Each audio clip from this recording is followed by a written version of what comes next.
Abraxas 1217. Gracias por tu pertenencia a los magníficos. Muy buenas tardes, maestro y señora Aurora. ¿Qué repercusiones tendremos con las reformas a la Constitución que aprobó anoche el Senado? Reciban un cordial saludo. Like 1, cuadro de medallas. No, hombre. Vamos a ver. La primera consecuencia de esto que estás señalando es la ignorancia de prácticamente el 95% de la integración de las dos cámaras del Congreso de la Unión. La integran 628 mexicanos, 500 diputados y 128 senadores. El 5% vienen siendo 38, 40, 35. Bueno, pongan 40. No hay 40 de esos 628 que entiendan la magnitud del desastre que han generado.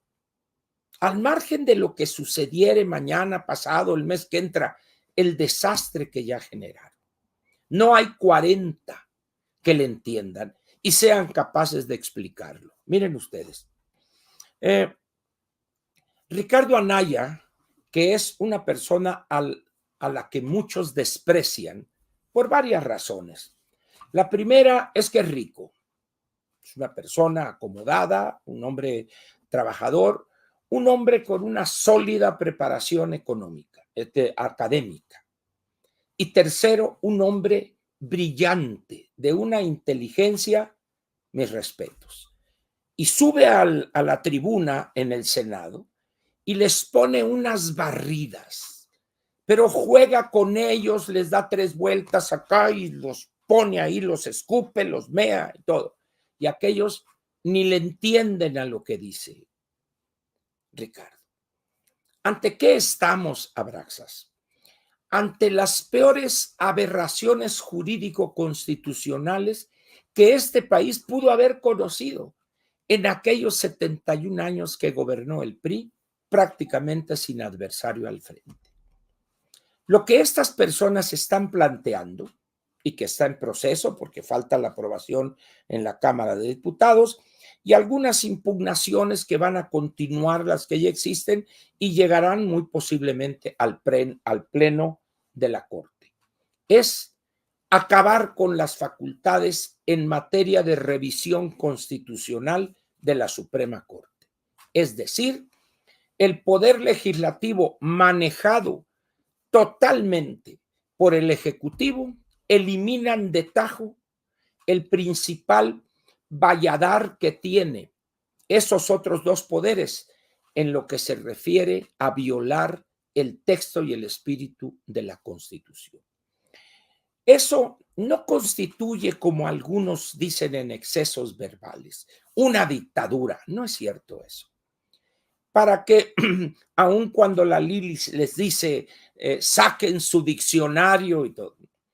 El problema es que cuando recurren al diccionario, particularmente el más autorizado, el de la Real Academia de la Lengua, esos textos o esas definiciones no incorporan los cambios que se están dando ahorita.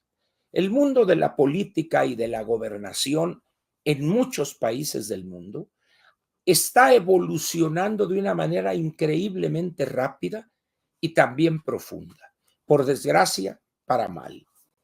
En algunos países estas transformaciones han tenido éxito y de un gobierno elegido democráticamente se llega a un gobierno autoritario que utiliza la democracia para acabar con la democracia. Casos más recientes, Venezuela, Nicaragua, y por allá en la vieja Europa tenemos a Hungría con el señor Orbán, y en el caso de Turquía tenemos a Erdogan, entre otros muchos casos. En Estados Unidos, Trump intentó hacer eso, le falló en su primer intento. Quién sabe qué dirá el elector de los Estados Unidos ahora en unos cuantos días, el 5 de noviembre. Pero ¿cuál es aquí el hecho?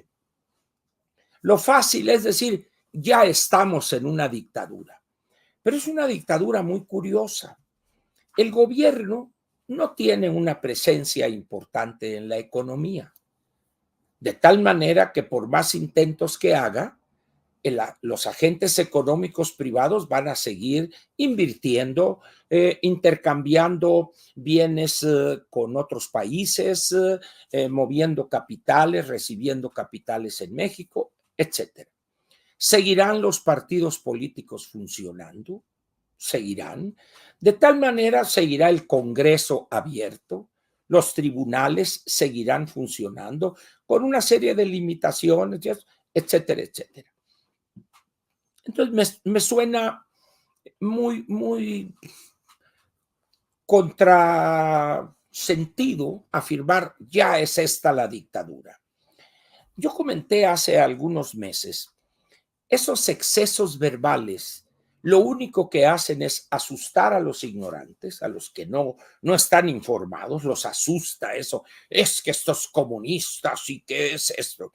Yo no entiendo cómo personas supuestamente enteradas, informadas, todavía hablan de la amenaza comunista socialistoide, o como decía Gilberto Lozano, la dictadura castrochavista, cuando el muro de Berlín cayó derrumbado por la modernidad, vamos a decir, política, hace 34 años.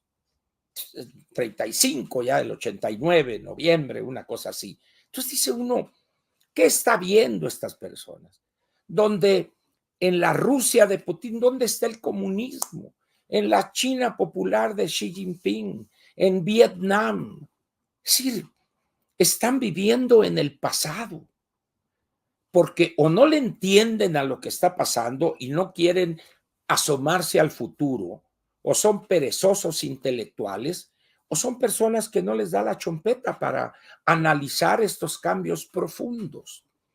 Yo recomendé hace ya muchos años un libro que hoy se ha publicitado, entre otra parte de la obra muy importante, de un gran estudioso de estos temas, que es el doctor Michael Ignatieff.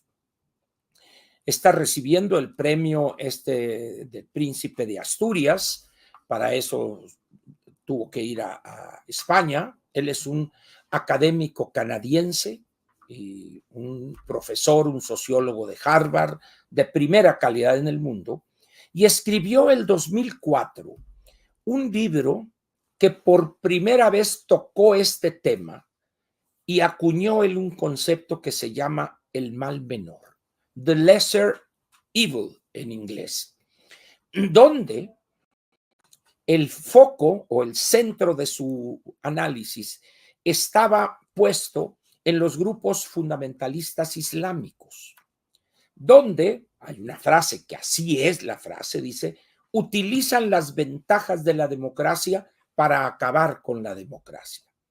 Y plantea ahí otra tesis de que en un momento dado los estados de esos países donde enfrentan esa amenaza, en el mal menor sería, para acabar con esos grupos, violar la ley, pero es el mal menor en aras de defender y que perviva el bien mayor. Le están rindiendo, como dije, un homenaje a una obra de hace ya ahorita 20 años, El mal menor se llama, se las recomiendo, no ha perdido actualidad. En vez de grupos fundamentalistas islámicos, ponga los populistas de izquierda y de derecha, y va a ser válido lo que plantea. Ahora bien, ¿qué repercusiones tiene ese proceso de golpear y debilitar a las instituciones democráticas? Vamos a decir, no su cancelación, etc. El debilitamiento producto del golpeteo, de esa visión de personas políticamente atrasadas que viven en los años 60 y 70 del siglo pasado, como son desde el bulto y sus seguidores hasta la anticientífica y sus seguidores actuales. ¿Cuáles son los efectos? Primero, una desconfianza del sector privado en su país. Ahorita no se ve que Slim va ahí, no sé si él no va a desayunar tamales de chipilín, quizá aquí vaya a comer comida kosher, alguna cosa así, cosa rara para un libanés, que pues en todo caso debería ser un menú de huevos cazuela, quepe crudo, o quepe bola, tabule, alguna cosa así, jocoque seco con sus aceitunas negras, pero dada la cuestión de la familia, no una creyente, pero su origen hebreo, pues podría ser comida kosher en un descuido, no sabemos, ¿verdad? Pero como el ingeniero Slim no tiene reparo mientras haya una utilidad monetaria que obtener, a él le vale, ¿no? O sea que por ese lado no tiene problemas el ingeniero. Entonces, en los verdaderos empresarios, desde la llegada de López, empezó a gestarse una cierta actitud de desconfianza o de falta de seguridad en el futuro. Pérdida de la seguridad jurídica, violación de la ley y de la Constitución por parte del gobernante, con triquiñuelas, con mentiras, etcétera, y ante el rechazo de la institución, en este caso el Poder Judicial, se lanza contra ellos y hoy se consuma esa situación. Entonces, el mensaje negativo a la inversión lo está coronando esto que está haciendo la anticientífica, apoyada en la operación de estos personajes muy, muy menores, el hombre de la jirafa, Adán Augusto López, el tapete zacatecano, Ricardo Monreal, y los dos, vamos a decir, golpeadores que tiene, Gerardo Fernández Noroña y el otro señor acá en diputados, Sergio Gutiérrez, y luego aparece ahí un personaje todavía más menor, un señor de apellido Mier, senador por el estado de Puebla. Todos ellos, esos 5 y algún otro por ahí, son los que comandan esa legión de destructores de la legalidad constitucional. ¿Y qué han logrado? Todo lo que se ha propuesto. Van a aprobar lo que llaman ellos la ley de la supremacía constitucional. Es un absurdo porque nunca ha estado fuera de la, perdón, nunca ha estado en la discusión y en la duda la supremacía constitucional. Pero ellos, ¿qué quieren decir con eso? Que cualquier burrada o sinvergüenzada jurídica que aprueben que viola la Constitución, no haya recurso legal alguno. Y ahí hacen una lista ahí de 5 o 6 para que no echen abajo el Poder Judicial esa locura que ellos han aprobado. Esas serían las repercusiones en el ámbito económico, la desconfianza del inversionista local, pero también del extranjero. Y eso se expresaría en una caída en la inversión extranjera directa y segundo, como consecuencia, una creación menor de fuentes de empleo permanente, menos empleos formales, por lo tanto, menos crecimiento de la economía y por lo tanto, menos captación de recursos para financiar estas locuras de programas sociales que le llaman ellos. Y eso llevaría a tener que solicitar más crédito, elevar las tasas de interés y la inflación y un círculo vicioso que puede generar un estallido en una profunda crisis económica y política. Esos son así muy, muy superficialmente las consecuencias inmediatas. Saludos, Abraxas. A partir de este momento comienza la sección editorial de Platica con Ángel, correspondiente al 25 de octubre del año 2024. El año el día del primer partido de la Serie Mundial Yankees-Dodgers después de 43 años de no haberse enfrentado 0-0. Ellos. Van 0-0 todavía. Muy bien. Vamos a ver. El título de la parte editorial es el siguiente. No cabe duda que lo nuestro es la ignorancia. Repito, no cabe duda que lo nuestro como sociedad, los mexicanos, es la ignorancia. No quiere decir en modo alguno esto que estoy diciendo que sea sinónimo de que lo nuestro es que somos muy pendejos. No. Ignorancia significa ausencia de conocimiento.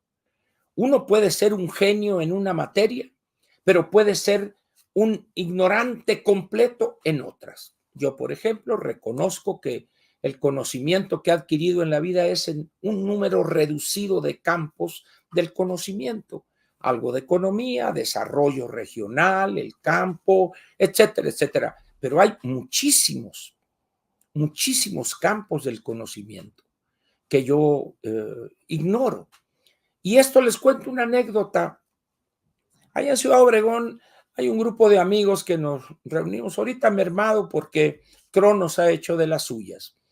Y creo que allá en los viejos tiempos, cuando iba a tomar posesión, estaba entre elecciones y toma de posesión el presidente Fox, o ya presidente electo, si mal no recuerdo,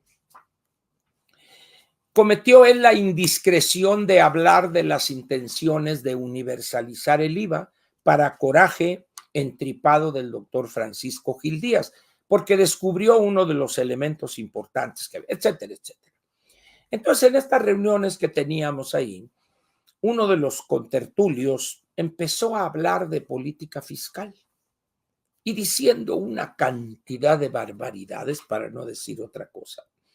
Que bueno, primero pues yo lo oí con la poca paciencia que a veces logro acumular, y ahí que entre la botanita, que los camarones, que esto, que el otro, la Pacífico sudadita y de un balde con hielo frappé, etcétera, hasta que me sale lo verdugo y no aguanto. Oye, le digo, ¿podrías explicarnos cómo se lleva a cabo una operación a corazón abierto para poner algunos bypasses por violación, bloqueo de coronarias?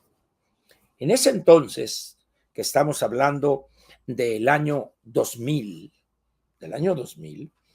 pues era lo de moda en lo que se refería a afecciones cardíacas por bloqueo de coronarias, los bypass. Y entonces aquel me ve, me dice, ¿qué carajos? Utilizó otra palabra, ¿no? Pero, ¿qué carajos voy a saber yo de ese tema? Bueno, le digo, es que como tampoco sabes de política fiscal y estás diciendo muchas pendejadas, pues pensé que podrías ilustrarnos eso. Me dejó de hablar 6 meses. Entonces, aquí pasa un poco eso. Estos políticos o politicastros que tenemos y que merced a una serie de arreglos inconfesables llegan al Congreso de la Unión y ponemos nuestro futuro y la actualización del marco jurídico en manos de ignorantes, es un gran peligro. Por eso decía, el 5% de 628 son 30, 28, 32, 33. Y les doy todavía 40. Pero los demás son unas bestias peludas, son unos burros en reversa. Nuestro futuro entonces se encuentra en manos de prácticamente 600 barbajanes en lo político e ignorantes en extremo en todo lo demás. Y eso no puede traer nada bueno para el país y su futuro, mucho menos para los mexicanos que hoy son niños, jovencitos, para la educación que van a recibir, estando la Secretaría de Educación Pública en manos de un sinvergüenza redomado que es Mario Delgado. En esas condiciones, pues, afirmo, no cabe duda que lo nuestro es la ignorancia. ¿Por qué razón? Si nosotros vemos el mundo hoy desde México y ponemos una especie de telescopio intelectual y nos vamos allá por los fines de los años 40 del siglo pasado, o quizá los principios o el principio de los años 50, nos vamos a dar cuenta de un proceso profundamente transformador en no pocos países.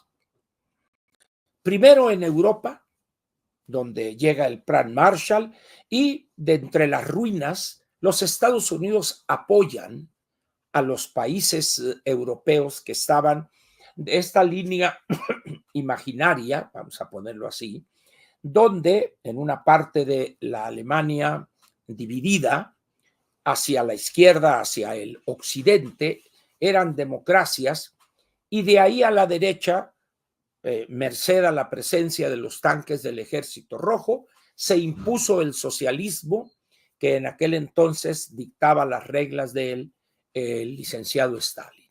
Muy bien. En la parte aquella se impuso el socialismo en países tan avanzados para aquella parte del mundo como Checoslovaquia, por ejemplo, la misma porción oriental de Alemania, que eran países industrializados, países prósperos, etcétera, etcétera. Y en la parte, vamos a decir, si estamos viendo ese continente de frente, en la parte izquierda, las economías de mercado, a recuperarse, a reconstruir la infraestructura destruida por los bombarderos y por las bombas lanzadas por los aliados, por la Fuerza Aérea de los aliados, y empezar a generar una economía de mercado, una democracia actuante, etcétera, etcétera. Eso lo veríamos nosotros en ese telescopio, vamos a decir, intelectual. Regresémonos al presente. Pasan los años 60 y continúan otros países siguiendo esas transformaciones. Japón en Asia, que desde el 1945 llega MacArthur y en el barco, el Missouri, ahí se sienta el Hirohito, la divinidad del emperador, y fírmele ahí, ¿no? Y que Katumatu y Arigato, fírmele ahí, y le firma, e imponen la democracia para una sociedad con muchos rasgos feudales, y a querer y no, empieza la democracia, partidos políticos, y allá la divinidad, allá escondida del trono del crisantemo, etcétera, etcétera. Pero otros países se incorporan a esa transformación. Corea, la República de Corea, que es la parte sur de la península. Taiwán, es la isla que era la isla Formosa. Formosa en portugués es hermosa, ¿no? Y tenemos también posteriormente otros países como Singapur, por ejemplo, de tal manera que el impacto de esa transformación hacia el capitalismo, hacia la economía de mercado y la democracia, ya a mediados o fines de los años 60 ya era una realidad. África siguió muy atrás, apenas alcanzaban la independencia algunos países, pero en América Latina, por alguna razón que tiene que ver con el origen de quienes nos colonizaron, nos invadieron, perdón, la conquista de los españoles, aun cuando algunos digan que era lo más avanzado porque sus universidades, etcétera, en cuanto se refiere al cambio económico estructural, España era en aquellos años, o los reinos, el reino de Castilla, era la parte más atrasada de Europa. El feudalismo, esa alianza con la Iglesia Católica, los papas, etcétera, etcétera. Mientras que en la otra parte de Europa, principalmente la parte de los países nórdicos, o esas regiones, porque no había esos países como los conocemos, ¿verdad? Entonces, mientras los Estados Unidos y Canadá avanzan decididamente al capitalismo, nosotros llegan y fortalecen algunas prácticas de esclavismo y lentamente empiezan con el modo de producción feudal que se extiende por toda América Latina. De tal manera que mientras el mundo avanza, se moderniza y avanza hacia las economías de mercado y la democracia, nosotros permanecemos aferrados a esa práctica feudal, las haciendas, es la presencia de la religión católica y su jerarquía controlando el poder, Por ejemplo, hoy aquí en la Ciudad de México se habla el panteón francés, el panteón inglés, etcétera. Y la razón de esos panteones para que se llamen así es que en aquellos años quien dominaba, quien controlaba nacimientos, defunciones, sepulturas de los fallecidos, matrimonios, bautizos, primera comunión, era la Iglesia Católica, el gobierno civil, hasta que llega Juárez con las leyes de reforma, y estaba prohibido por la Iglesia Católica que esos que practicaban otras denominaciones religiosas se sepultaran en los panteones que ellos controlaban. De ahí la necesidad de que los nacionales de esos ya países o esos imperios crearan, construyeran sus propios panteones. Viene el presidente Juárez, las leyes de reforma, y hay un cambio que todavía lo que restaba del siglo XIX y parte del XX se mantiene con esos rasgos feudales, sobre todo en la parte del campo mexicano. ¿Y qué hacemos los mexicanos ante eso? Recibimos una cultura donde privilegiábamos el pasado. Privilegiábamos el pasado. El rechazo al conocimiento modernizador era casi una herejía. De tal manera que mientras en Europa estaba la revolución industrial en el siglo XVIII, donde el capitalismo empezaba a irrumpir con una fuerza incontenible en los Países Bajos, Holanda, Bélgica, aquí en México estábamos rechazando todo eso. Y llegamos al siglo XX exactamente igual. Latifundios, llega la Revolución Mexicana, que fue una guerrita civil, nada de revolución, y a querer y no mantiene una serie de limitaciones y una actitud paternalista hacia el ciudadano. Y con absurdos que se han mantenido a lo largo de los decenios. Les doy un ejemplo. Ustedes van a Brasil ahorita y quieren invertir y quieren comprar 250,000 hectáreas en la Amazonia para producir soya. Van con algún agricultor privado que tenga, le compran, se ponen de acuerdo en el precio y siguen produciendo. En México, desde el 5 de febrero del 17 del siglo pasado, cuando aprobamos la Constitución que nos rige en el Congreso Constituyente, en la fracción 15ª del artículo 27, que es donde está plasmado todo lo que tiene que ver con el campo, para ponerlo fácil, en la Constitución, dice en la fracción 15ª, todo mexicano no podrá poseer más de 100 hectáreas de riego, 200 de buen temporal, 400 de frutales o de algodón, que se sembre algodón, o 200 de algodón y 400 de árboles frutales y 800 hectáreas de explotación forestal. Y dice uno, bueno, en aquellos años se entendía por el porfiriato y porque tener 100 hectáreas de riego en aquellos años, hace 107 años, era una cosa de locura, impensable. Pues resulta que tener esa limitación hoy es la peor estupidez que puede haber en materia agrícola. ¿Por qué? Porque estamos compitiendo con países, Canadá, Estados Unidos, Argentina, Brasil, Perú mismo, donde no tienen esas limitaciones, y al poseer los empresarios privados grandes empresas agrícolas que tienen cientos de miles de acres o cientos de miles de hectáreas, pueden llevar tecnología, capital, tecnología avanzada, maquinaria de punta, etcétera, y nosotros seguimos con una situación absurda para el siglo XXI. 90 o 95% de los predios agrícolas en este país, en promedio, tienen menos de 5 hectáreas. En lomeríos, no hay condiciones climáticas para producir granos, sean cereales o oleaginosas, etcétera, etcétera. Entonces, ahí es donde se ve ese rechazo producto de la ignorancia a cambiar, a modificar estructuras jurídicas absurdas. La Ley Federal del Trabajo, que es la reglamentaria del 123, tiene 1100 artículos. Dice uno, es absurdo esto, bueno, pero nadie se atreve a plantear su puesta al día.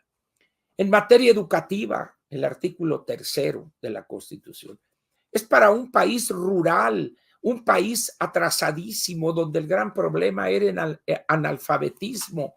Hoy el problema de la educación son los contenidos modernos con visión de futuro, que la inteligencia artificial, que desarrollo de software, los idiomas, etcétera, etcétera. Pero vean ustedes esta gente que llegó con López y que ahí están, en vez de tratar de modificar y actualizar eso, se están yendo al catecismo marxista que en el mundo ha sido echado al basurero de la historia. Es decir, México, producto de la ignorancia en relación con los cambios y transformaciones profundas que ha experimentado el mundo y que se ven a donde viajen ustedes. Y aquí en México seguimos todavía con la mira puesta en el pasado y su recreación. ¿Cuántos microbuses piensan ustedes que hay funcionando en la Ciudad de México? Los microbuses fue una creación de Manuel Camacho y Marcelo Ebrard como secretario general de gobierno.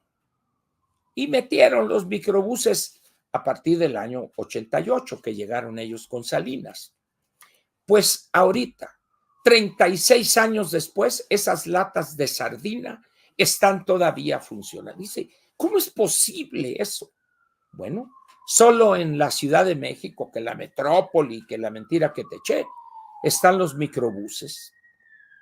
Yo no sé si se han subido ustedes a un microbús. Yo lo hago con cierta frecuencia. Hay uno que atraviesa la colonia Cuauhtémoc y para ir de aquí a la Condesa, tomo uno de esos y es muy cómodo. Luego me siento, pero tengo que sentarme así porque si no, las canillas me pegan, me impiden poderme sentar bien.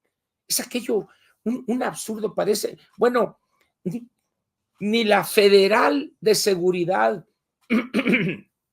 porque además no existían cuando nos agarraron, pero la Dirección Federal de Seguridad podía haber utilizado los microbuses como sala de tormentos, subirlos ahí, andarlos paseando 10, 15 horas ahí hasta que ya, me quiero bajar, a ver cuántos eran ustedes y qué hacían. Sí, voy a decir, pero sáquenme de esta lata de sardinas.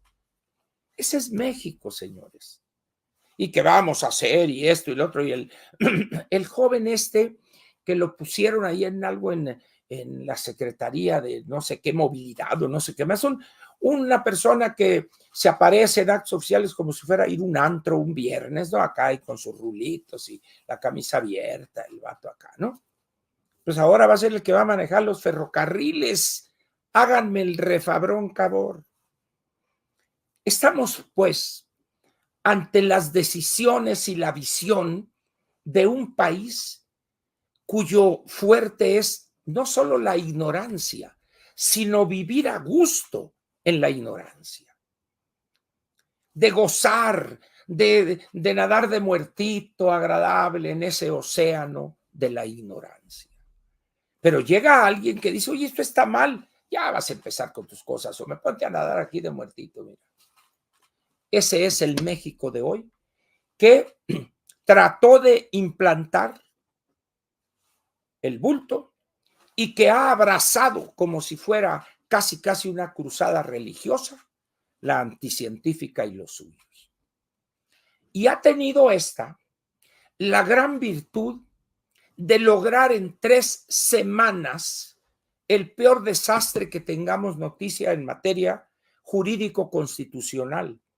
En materia de la lucha contra el crimen, vean ustedes algo inusitado. Unos carros bomba en no sé qué, Jerecuaro, que son unos nombres rarísimos, otro en Acámbaro, y sale García Harfuch. No son actos terroristas, dice. Son actos de la disputa por espacios entre este grupo y el otro y el otro.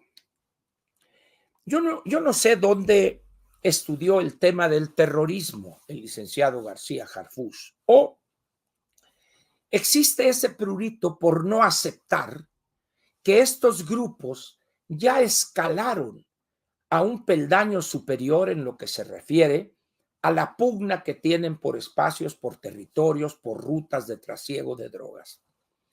Un grupo es terrorista cuando sus actos siembran terror, no importa la motivación que tenga, porque él dice, es que para que sean terroristas tiene que haber una motivación ideológica. Falso.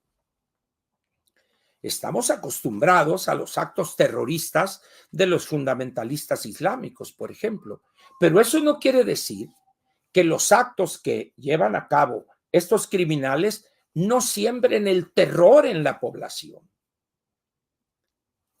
La motivación que tienen es secundaria frente al terror que generan y que han venido generando esos grupos desde hace 15, 20 años en México. En esas condiciones, pues, ¿ante qué estamos? A una ignorancia completa en muchos cambios que se han dado en el mundo. Uno de ellos es el combate a esos grupos. Segundo, a el temor a llamar las cosas por su nombre. Y tercero, algo que antes en México, al menos antes de la llegada del bulto a la presidencia, o no existía o estaba soterrado ahí. Y llega este hombre en su ignorancia y en sus complejos, esa locura cuasi religiosa de él, y empieza a plantear como política pública la venganza.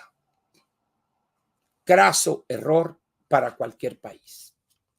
Cuando un gobierno tiene como política pública vengarse de agravios de hace 50, 100, 200 o 500 o más años, ese país no puede construir un futuro moderno, equitativo, no puede hacerlo. ¿Por qué? Porque su visión está 500 años atrás. Eso lo hizo el bulto. Y su primer blanco, ¿cuál es? España. Que nos pida perdón, que nos ofrezca el perdón por los esto y esto y esto. Y dice uno, a ver, ¿cómo está esto? Sí, y le manda una carta mal redactada de la autoría de la esposa del bulto, que se dice historiadora, doctora, investigadora, y lo que termine en horas, quieren ustedes. En ese momento dice uno, cuidado, que esto comienza mal, seguirá mal y terminará mal. Muy bien. Pero luego está otro agravio histórico, los Estados Unidos. Nos robaron la mitad del territorio. A ver, este John Smith que ves ahí en los estados de Arizona, de California, de Arizona, de Nuevo México, de Texas, pues quizás sus tatarabuelos o una cosa así, pero eso, él no hizo nada. Pues no, los Estados Unidos. Y empieza una política pública, política de Estado, de entrar en conflicto con el gobierno norteamericano. Y dice uno, quien así plantea las cosas es porque es muy ignorante de la historia o porque está loco. Y en el caso del bulto eran las dos cosas. México tiene una bendición geográfica.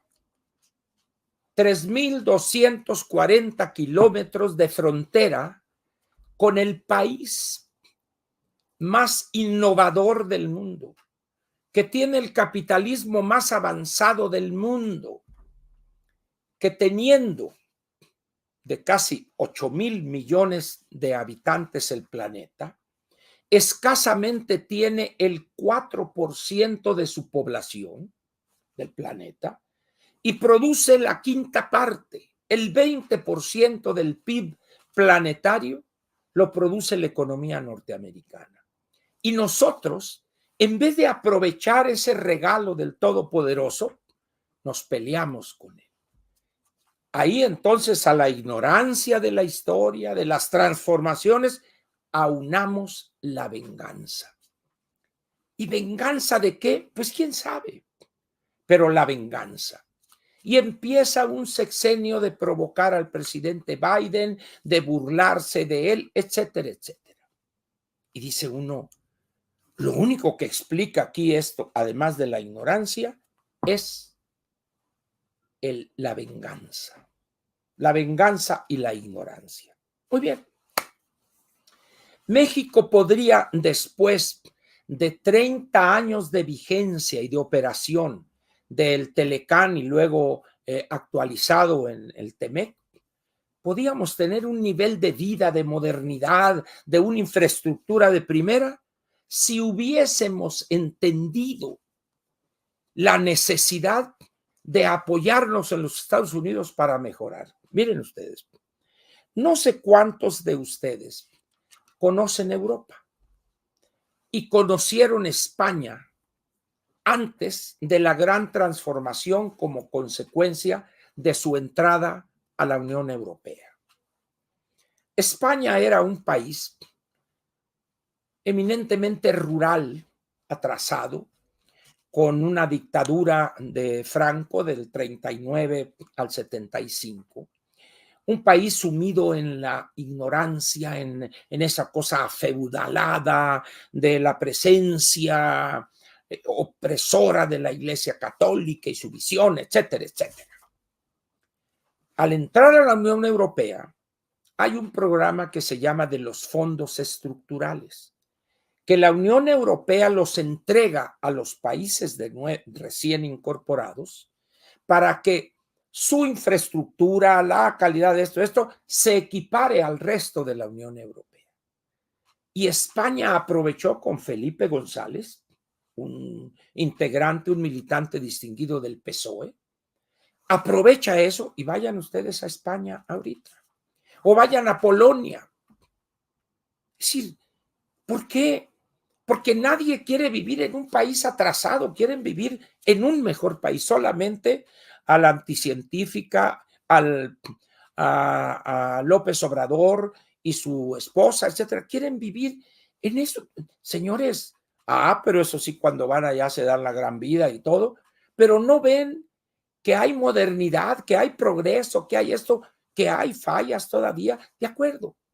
Pero si vemos los avances que han tenido esos países en el tiempo que han logrado los mismos, es una maravilla aquello.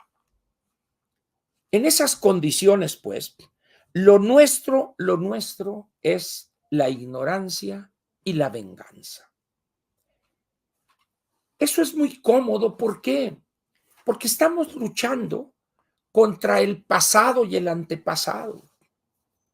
¿Cómo es posible que un país como el nuestro, con democracia, con una modernidad que está ahí a la vista, en la toma de posesión del presidente de la República, se haga una ceremonia de chamanes echándoles saumerios, humos y humo de copal y todo? A ver, ¿y esto de dónde? Pero eso se entiende en un personaje como el Bulto, un hombre que proviene de la parte más atrasada del país, que es el feraz trópico tabasqueño, la ignorancia de lo que le inculcaron su señora madre en materia religiosa, etcétera, pero que eso lo repita quien presume de científica, dice uno, esto ya es el colmo, la locura, el ridículo completo. Ese es el México de la ignorancia, de la venganza y de la mirada puesta en el pasado. Así, es perfectamente explicable que estas personas quieran tener todo el control y que nadie los contradiga en las babosadas y ocurrencias que plantearían y que violan el espíritu y la letra de la Constitución. Para ponerlo de una manera suave, no somos prácticos, no somos analíticos, somos cerrados a analizar, a ver las cosas con objetividad. Así nos educaron. Esto que tenemos es el resultado de eso. y pensamos, ay, qué bien. No, señores, ustedes tienen que pensar en lo que podríamos haber logrado de cambiar esa visión. Pero luego llegamos a la peor de las conclusiones. El mexicano no le gusta cambiar.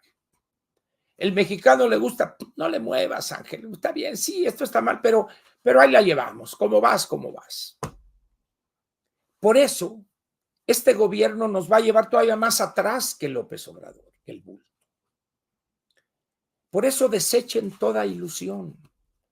Y aquellos que tengan recursos para mandar a sus hijos y nietos al extranjero, háganlo ya. Háganlo ya. Así de sencillo. Y eso no es ser antipatriótico, no. Es simplemente ser pragmático, ser práctico. Porque de otra manera ese hijo, ese nieto, se va a perder en este mar de corrupción, de atraso, de ignorancia.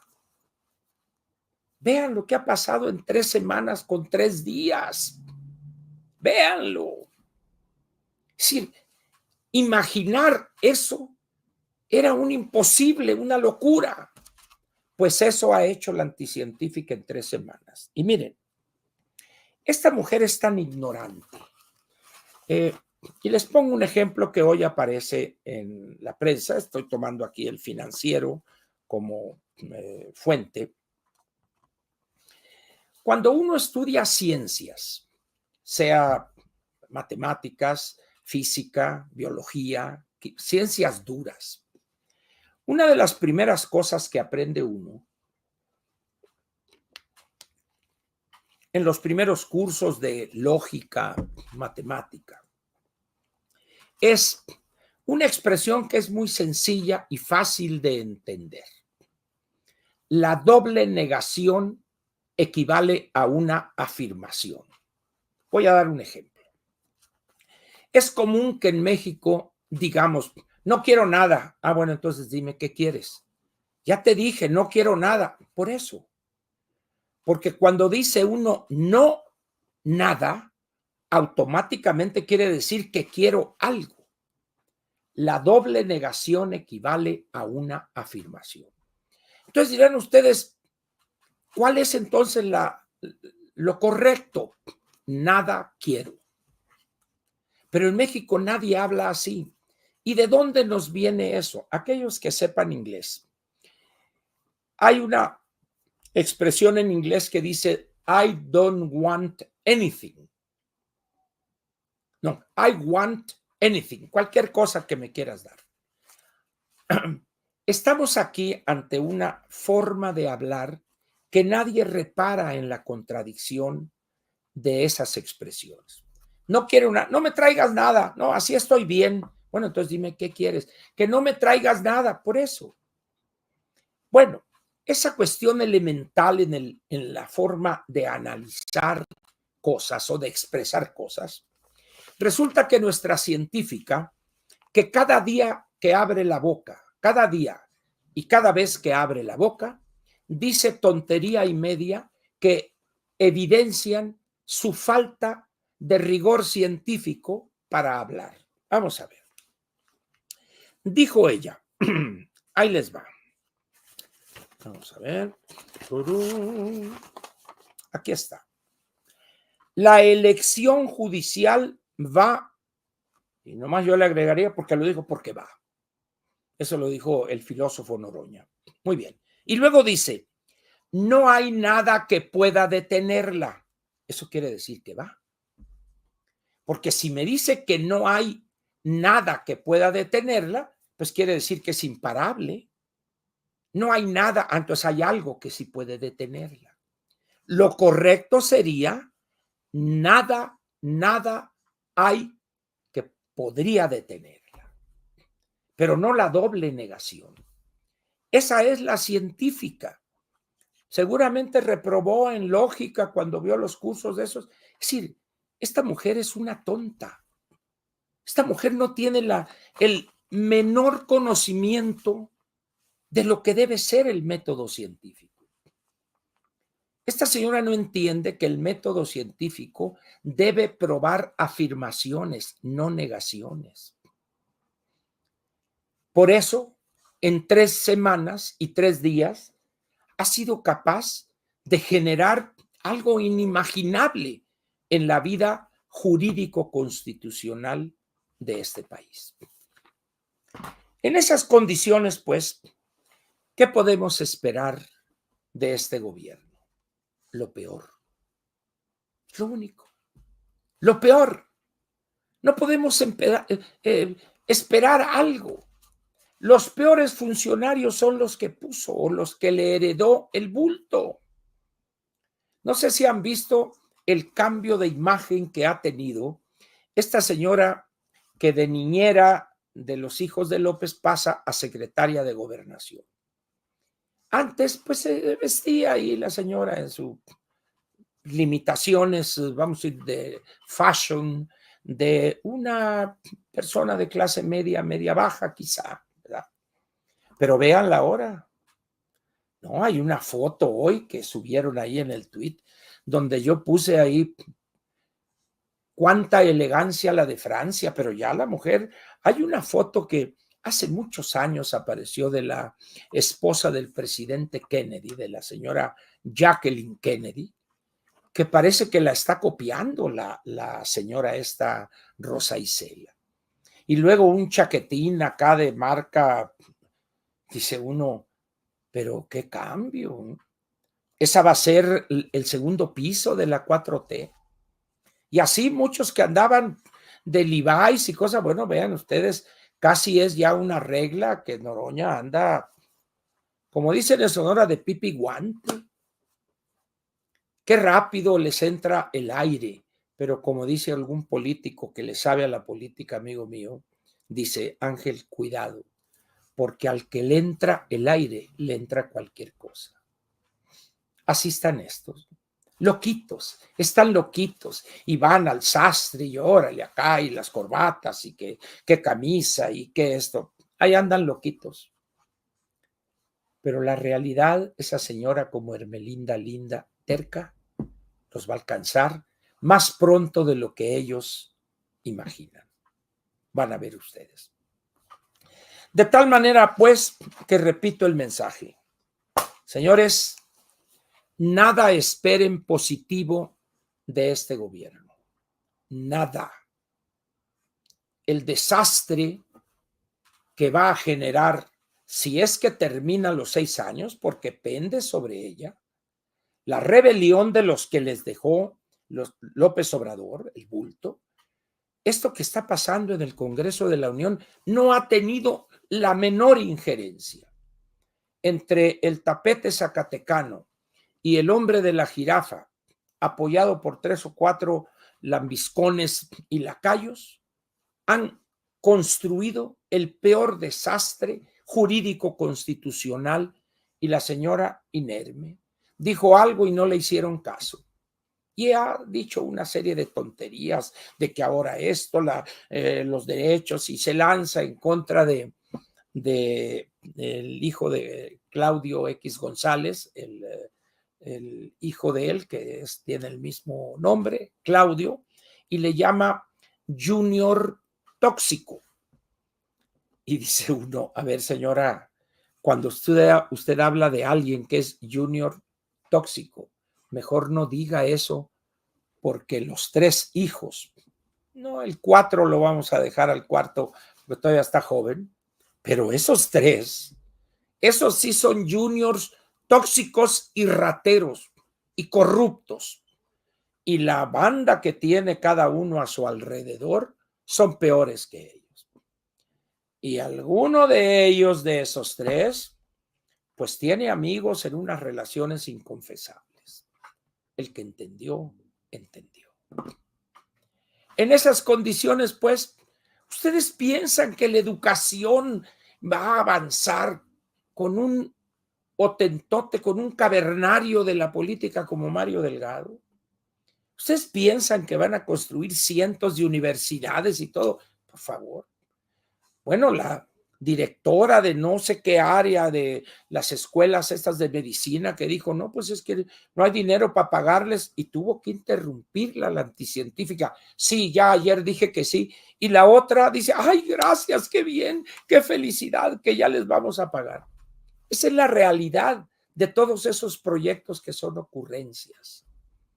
Porque ni siquiera hay personal calificado para fungir como catedráticos en esas instituciones. Y tampoco hay dinero, por supuesto. Pero ya empezó a decir, bueno, va a haber una inversión menor el 25 porque vamos a estar evaluando los proyectos, pero el 26, así vamos a entrar con toda la fuerza, si es que todavía hay país para el 2026. Y eso es un subterfugio para no tener que reconocer que no tiene dinero.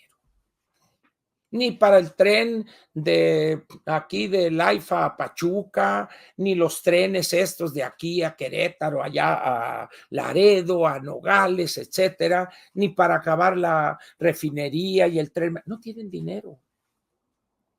Y el peso de los programas sociales es la espada de Damocles que tiene. Así es que yo les suplicaría respetuosamente, desechen toda ilusión que pudieron haber tenido en relación con la gobernación de la anticientífica presidente constitucional de los Estados Unidos mexicanos. Enseñó el cobre a una velocidad impensable. Impensable. Y cada día que pasa va a tener que echar más mentiras, más mentiras, más mentiras. Y espérense ustedes en 15 días, cuando tenga que entregar el paquete económico. Son un poco más de días, pero de aquí a 15 días ya tienen que tenerlo totalmente elaborado. Ha cambiado la economía, los pronósticos de crecimiento son ajustados a la baja y eso evidentemente obliga a ciertos ajustes, de tal manera que el suavecito ahorita no duerme. Ay, pues es que no he dormido, tengo varios días sin dormir porque las condiciones están muy cambiantes en la economía. Ya le dije a la presidenta, porque él dice presidenta, ya le dije que no hay dinero y ella me dijo, pues a ver dónde lo consigues. Y otra palabrota por ahí. Ese es el México que ha construido la 4T y que va a continuar la 2T de la 4T. Para no batallar, diría la 8T cuadrada. Porque si ustedes multiplican 4T por 2T, se multiplican los coeficientes, 4 por 2, 8, y se suman los exponentes de la T. 1 más 1, 2. La 8T cuadrada. Así le voy a decir ahora, la 8T cuadrada. Desastre completo. Desastre completo. Y qué decepción con el licenciado García Harfuch. Qué decepción, licenciado. Va usted al fracaso rotundo. ¿Y todo por qué? Por no fajarse los pantalones y decirle a la anticientífica, a ver, señora, han cambiado algunas cosas y ahora les disparan a los mañosos y eso, pero esencialmente continúan con la misma visión. No es un acto terrorista. En fin, aquí termina la parte editorial del viernes 25 de octubre del año 2024. Le pediría, si es posible, que esto que dije lo piensen en este fin de semana. Y aquí nos vemos el lunes a las 7, pero antes a las 6 de la mañana en la mañanera de Ángel. Pásela bien, disfrute viendo los partidos de béisbol de Dodgers contra Yankees. Y como dijo alguien, y también el juego de las Chivas con no sé quién más. Ya se regresó porque empieza hasta las 9, ya está aquí. Ah, o sea, ya está aquí. Rolando. Perfecto, muy bien, Rolando. No, es bueno rectificar. Muy bien. Muchas gracias por su presencia, saludos y abrazos, gracias a todos ustedes. Y aquí nos vemos lunes a las 7 y lunes a las 6 de la mañana. Pásela bien.